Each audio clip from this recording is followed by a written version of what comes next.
महाराष्ट्र अनलिमिटेडच्या सुरुवातीला एक मोठी बातमी आहे। माजी पुणे पोलीस आयुक्त मीरा बोरवणकर यांचं पुस्तक मॅडम कमिशनर आलंय। या पुस्तकामध्ये धक्कादायक खुलासा करण्यात आलाय। येरवड्यातील 3 एकर जमिनीच्या लिलावाचा निर्णय तत्कालीन मंत्री दादांनी घेतल्याचा आरोप करण्यात आलाय आणि ती जमीन पोलिसांची घरं आणि कार्यालयासाठी राखीव होती। मात्र पुण्याचे ते तत्कालीन दादा मंत्री कोण असा सवाल आता उपस्थित केला जातोय, ज्याचा उल्लेख मीरा बोरवणकर यांनी आपल्या मॅडम कमिशनर नावाच्या पुस्तकामध्ये केलाय।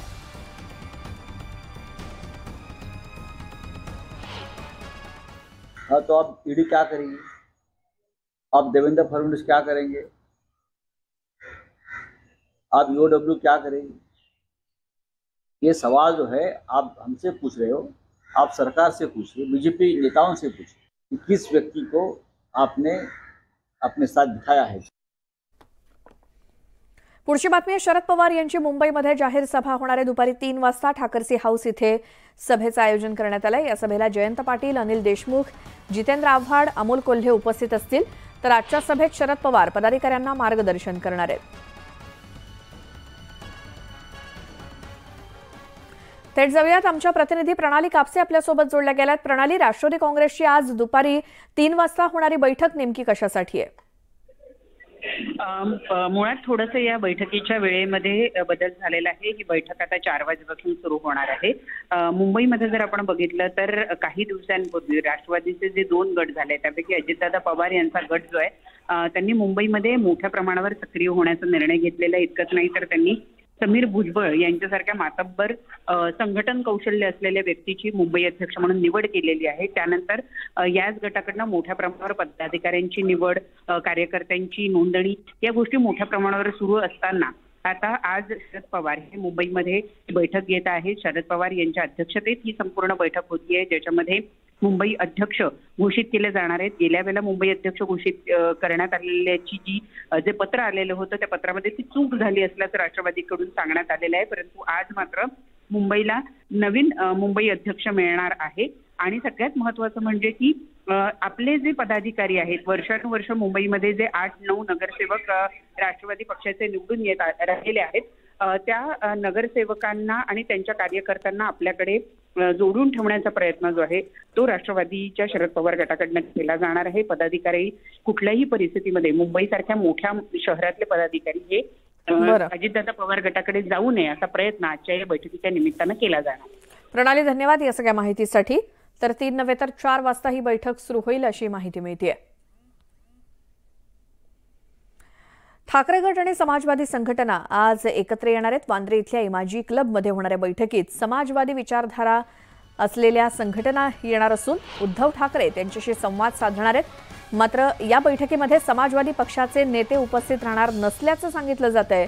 राज्यातील समाजवादी संघटना उद्धव ठाकरेंसोबत आज चर्चा करणार आहेत आणि धर्मनिरपेक्ष जनता दलाचे नेते आणि माजी पंतप्रधान देवेगौडा यांनी भाजपशी युती केल्यानं समाजवादी संघटना नाराज असल्याची चर्चा आहे। त्यामुळे यांच्याशी उद्धव ठाकरे आज संवाद साधणार असून या बैठकीकडे सुद्धा सर्वांचं लक्ष लागलंय।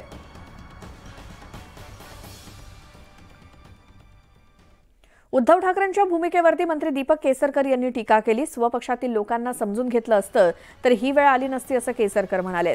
तर अशा पॉलिटिकल ऍडजस्टमेंट फार काळ टिकत नाहीत असं देखील केसरकरांनी म्हटलंय।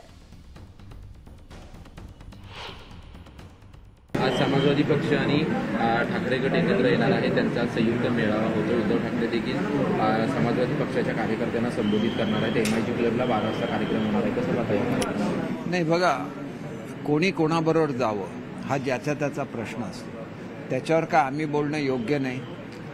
स्वतःचे सहकारी त्यांनी जर सांभाळले असते तर इतर पक्षांना बरोबर घेण्याची त्यांना काही आवश्यकता नव्हती। एकत्र युती महाराष्ट्रावर अनेक वर्ष राज्य करू शकली असती। अशा तऱ्हेने ज्याला पॉलिटिकल ॲडजस्टमेंट केल्या जातात त्याला ती राज्य फारशी टिकत नाहीत आणि जनतेची सेवाही करू शकत नाही। ही वस्तुस्थिती महाराष्ट्राने बघितलेली आहे आणि त्याच्यामुळे महाराष्ट्राला स्टेबल गव्हर्नमेंट पाहिजे आणि ते गव्हर्नमेंट केवळ युतीच देऊ शकते। तर धनगर समाजाला आरक्षण मिळावं यासाठी आमदार गोपीचंद पडळकर यांच्या नेतृत्वाखाली धनगर जागर यात्रा काढण्यात येते। अमरावतीच्या तिवसा इथे गोपीचंद पडळकर यांची सभा पार पडली आणि यावेळी धनगर नेते आणि काँग्रेसचे राज्य प्रवक्ते दिलीप एडतकर यांनी इशारा दिला की लोकसभा निवडणुकीच्या आचारसंहितेपूर्वी धनगर समाजाला आरक्षण दिलं नाही तर भाजपला मतदान करणार नाही असा इशारा दिलीप एडतकर यांनी दिला आणि भाजप आमदार गोपीचंद पडळकर यांच्या समोरच त्यांनी हा इशारा दिला.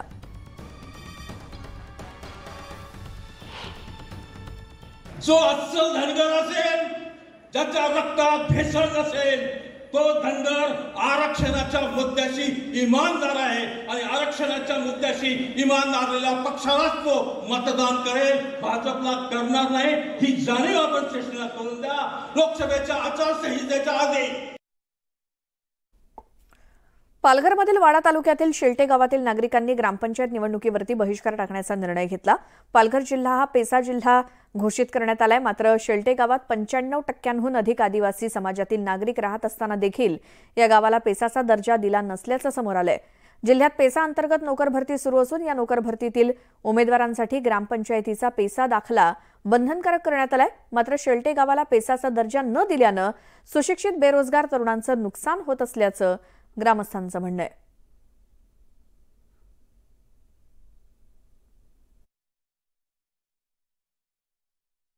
ग्रामपंचायत शिलटे मागील अनेक वर्षापासून ग्रामपंचायत शिलटेने आमची ग्रामपंचायत पेसा ग्रामपंचायतीचा दर्जा मिळावा म्हणून शासन दरबारी खेट घातले आहे. परंतु शासन आमच्याकडे दुर्लक्ष करत राहिले आहे. म्हणून या ग्रामपंचायतच्या निवडणुकीवर बहिष्कार घालण्याचा सर्व ग्रामस्थांनी एकमताने ठराव केलेला आहे.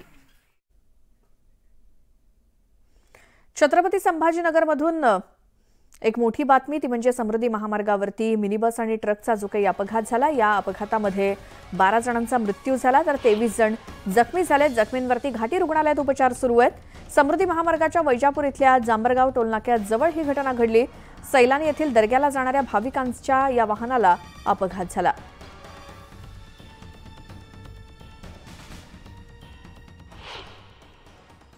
एकूण 17 पेशंट्सला इथे आणण्यात आलेलं आहे. त्याच्यातले 3 प्रकृती थोडं चिंताजनक आहे. त्यांना 3 पेशंट्सला ICUमध्ये ठेवलेलं आहे आपण. उरलेले जे पेशंट्स आहेत त्यांना काही इंजुरीज आहेत, कोणाला फ्रॅक्चर आहे, कोणाला छातीला मार आहे, तर ते पण ॲडमिटेड आहेत आमच्याकडे आणि त्यांची ट्रीटमेंट संबंधित विभाग घेत आहे. समृद्धी महामार्गावरील अपघातानंतर राजकारण सुरू झालंय. समृद्धीवरील अपघाताला आरटीओ अधिकारी जबाबदार असल्याचा आरोप विधान परिषदेचे विरोधी पक्षनेते अंबादास दानवेंनी केलाय. तर महामार्गाचं काम अर्धवट असताना महामार्ग सुरू केला असं विजय वडेट्टीवार म्हणालेत. तर श्रेयवादासाठी घाईघाईत महामार्ग सुरू केला असा आरोप केलाय खासदार संजय राऊत यांनी. या ठिकाणी पोलिसांची गाडी पाठलाग करत होती आणि समोर एक ट्रक आरटीओने थांबवलेला होता. एक लहान मुलगा आहे 12, 13, 14 वर्ष, त्यांनी आरोप केलेला आहे. तो मुलगा खोटं बोलणार नाही असं वाटतं. बोलण्याचा प्रयत्न करूयात. माहिती तर तशीच आहे इथे की ज्या कामासाठी आरटीओने थांबवलं पाहिजे, पोलिसांनी थांबवलं पाहिजे, ते आता कारणाने नाही थांबवत आहे. खरं तर जी टेम्पो ट्रॅव्हलर आहे ती तपासायला पाहिजे. त्याची सीट कॅपॅसिटी किती आहे, किती लोक याच्यात बसू शकतात आणि किती पॅसेंजर आहे ते न तपासता सगळ्यात आधी लोडिंग ट्रक वगैरे ठीक आहे, तेही तपासलं पाहिजे, नो डाऊट. पण ते चांगल्या हेतून, वाईट हेतून नाही. कारण ह्या ट्रक ज्यावेळेस एंट्री करतात समृद्धीवर ज्या कोणत्याही दुसऱ्या मार्गापासून, त्यावेळेस त्याची तपासणी व्हावी, अशा प्रकारची सिस्टीम आहे. या रोडवर कोणी थांबवायचंच नाही, कारण हा रोड 120, 140, 160 चालला पाहिजे, अशा प्रकारचं याचं आहे. नाही तर या रोडला व्हॅल्यूच काय, बाकीचे रस्ते भरपूर आहे 70-80च्या स्पीडने चालायचे तर. आणि हे सगळं इथं तोडलं जातं. रस्त्यावर आरटीओ, पोलीस ज्याचा काही संबंध नाही असे लोक या रस्त्यावर हा धंदा मांडलेला या समृद्धी मार्गाचा. खरं म्हणजे समृद्धीचं काम अर्धवट असताना समृद्धी सुरू केली. खरं या एंड टू एंड असं त्या सगळ्यांच्या कंत्राटीमध्ये पूर्णतः एग्रीमेंट होता. एंड टू एंड त्यामध्ये सर्व पूर्ण सोयी सुविधा उपलब्ध झाल्यानंतर ती समृद्धी सुरू करण्याची गरज होती. समृद्धीमध्ये ऍक्सिडेंट होऊ नये किंवा समृद्धीचा रोड मजबूत व्हावा यासाठी स्पेशल वेगळी ट्रीटमेंट त्या रोडवर केली गेली. आणि अजूनही तिकडे पूर्णतः 100 किलोमीटरवर ना रेस्ट रूम आहे, ना जो तिकडे पेट्रोल पंप आहेत, रेस्टॉरंट आहेत, कुठे विश्रांती घ्यायसाठी तिकडे व्यवस्था नाही. ही घाई केल्यामुळे आज निष्पाप लोकांचा जीव जातोय. हा संपूर्ण महामार्ग हा चुकीच्या पद्धतीने निर्माण केलेला. हा निर्माण करताना जनतेच्या सुरक्षापेक्षा ठेकेदारांचं हित, त्यातून कोट्यावधीचा मलिदा या पलीकडे या समृद्धी महामार्गाकडे पाहिलं नाही. समृद्धी महामार्ग बनवत असताना अनेक शेतकरी, लहान उद्योजक यांचं हित पाहिलं नाही. पण ज्या पद्धतीने हा महामार्ग घाईघाईने बनवून श्रेय घ्यायचा प्रयत्न केला, ठेकेदारांचं धन केली, त्याचा परिणाम निरपराध जनता भोगते. आणि विरोधकांच्या आरोपांना सत्ताधाऱ्यांनी प्रत्युत्तर दिलंय. अंबादास दानवेंनी केलेल्या आरोपांची चौकशी केली जाईल असं संदीपान भुमरे यांनी म्हटलंय. सांगायचं की अंबादास दानवे यांनी जे काही आरोप केलेले याची चौकशी करण्यात येईल. पण अगोदर आता जे काही मृत्युमुखी पडलेले यांची म्हणजे यांना मदत करणं आणि जे जखमी यांना मदत करणं हे पहिलं प्रथम आपलं काम आहे. नंतर जे कोणी दोषी असेल त्याची चौकशी करून त्याच्यावर कारवाई करणं. पण मला वाटतं याच्यामध्ये अगोदर मदत करणं हे फार महत्वाचं आहे. टेम्पो ट्रॅव्हलची पाठलाग आणि ट्रकचा अपघात करता करता ती गाडी आरटीओने अचानक थांबली, ट्रक थांबवला आणि पाठीमागचा टेम्पो ट्रॅव्हल त्याच्यावर धडकला असं प्रत्यक्षदर्शी सांगतात. असं जर होत असेल तर हा गंभीर प्रकार नाही. हा तर गंभीर प्रकार आहे. पण नेमकं घडलं कसं, काय घडलं याची तर माहिती घ्यायला लागेल. माहिती घेऊन त्याच्यावर कारवाई करायला लागेल. विरोधी पक्ष नेत्यांनी जो आरोप केला त्याची सखोल चौकशी करून नक्कीच कारवाई केली जाईल.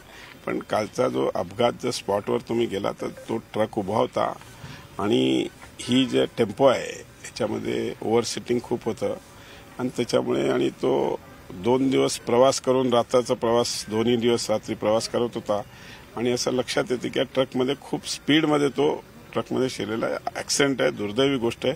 जे मृत्युमुखी झाले ते नक्कीच त्यांना आम्ही श्रद्धांजली अर्पण करतो. पण आज जे हॉस्पिटलमध्ये लोक आहेत ते लवकर बरे व्हावे, त्यांना चांगला उपचार मिळावा. आम्ही सकाळी छत्रपती संभाजीनगरमध्ये माननीय पालकमंत्री भुमरे साहेब आणि आम्ही जाऊन भेट दिली.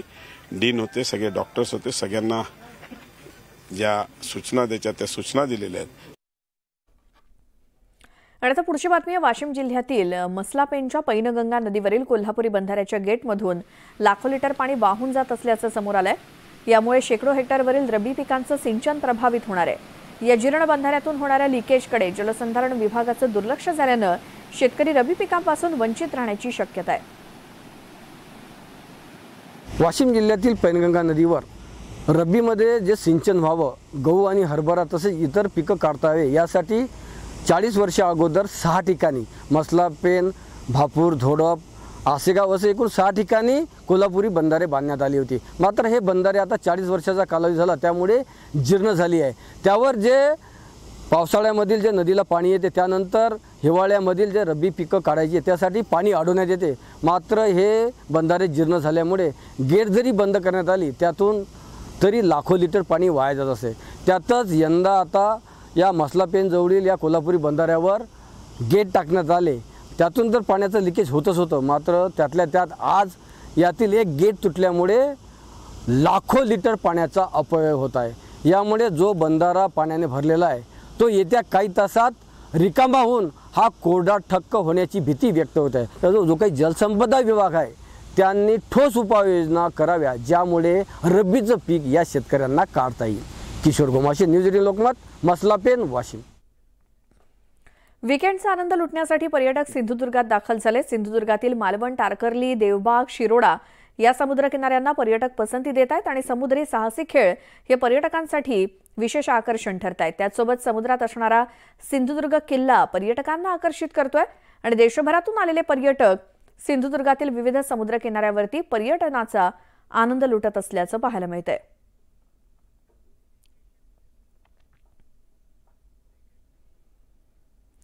तर आज घटस्थापना आणि नवरात्रोत्सवाला सुरुवात झाली आहे. पाहुयात संपूर्ण महाराष्ट्रामध्ये नवरात्रोत्सव कसा साजरा होतोय.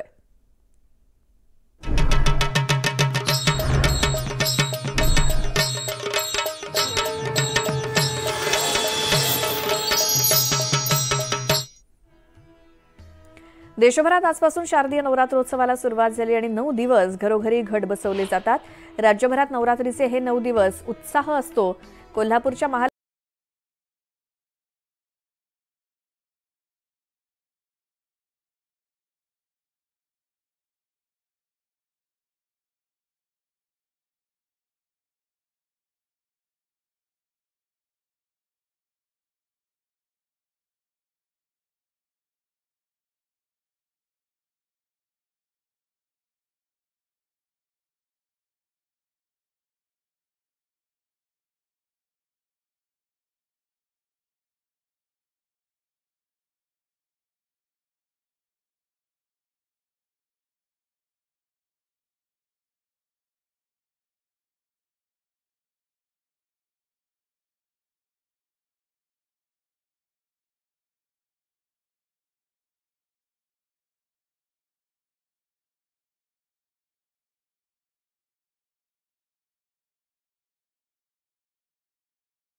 आदिमायेचा जागर सुरू होतोय, म्हणजे नवरात्रोत्सव सुरू होतोय। मी सध्या मुंबईच्या दादर पूर्व परिसरातल्या श्री नवरात्र महोत्सव मंडळाच्या इथं आहे, ज्या ठिकाणी तुम्ही पाहता आहात की देवीची किती सुंदर अशी मूर्ती या ठिकाणी प्रस्थापित करण्यात आलेली आहे। 88वं वर्ष आहे या मंडळाचं। मुंबईच्या दादर पूर्व परिसरातलं हे अतिशय नावाजलेलं असं मंडळ आहे, जिथे तुम्ही पाहता आहात की आईची किती सुंदर मूर्ती आहे, जी दरवर्षी या ठिकाणी प्रस्थापित केली जाते आणि 9 दिवस आईचा जागर या ठिकाणी केला जातो। आदिशक्ती जिला म्हटलं जातं, परमेश्वर जे आहेत त्यांच्यामधली जी शक्ती आहे ती शक्ती म्हणजे स्त्री असते आणि या आदिमायेचा जागर 9 दिवस पुढे सुरू राहणार आहे, ज्याची सुरुवात आजपासून होती। नवरात्राच्या भंडाराला आणि विसर्जनाला आणि देवी आणताना सगळे लोक इकडे सगळे भेटतात, म्हणजे एक समजा सगळ्यांचं भेटण्याचं स्थान झालं, एक प्रकारचं कौटुंबिक कार्यक्रम झालेला आहे। प्रत्येकाला असं वाटतं की मी देवीची मूर्ती द्यावी, स्थापना करावी, माझ्या हाताने चांगलं काहीतरी घडावं असं सगळ्यांचं असतं। व्हिडिओ रमेश भटसह प्रणाली कापसे, न्यूज 18 लोकमत, मुंबई। आणि सोबतच वेळ झाली या बुलेटिनमध्ये आता इथेच थांबण्याची। नमस्कार।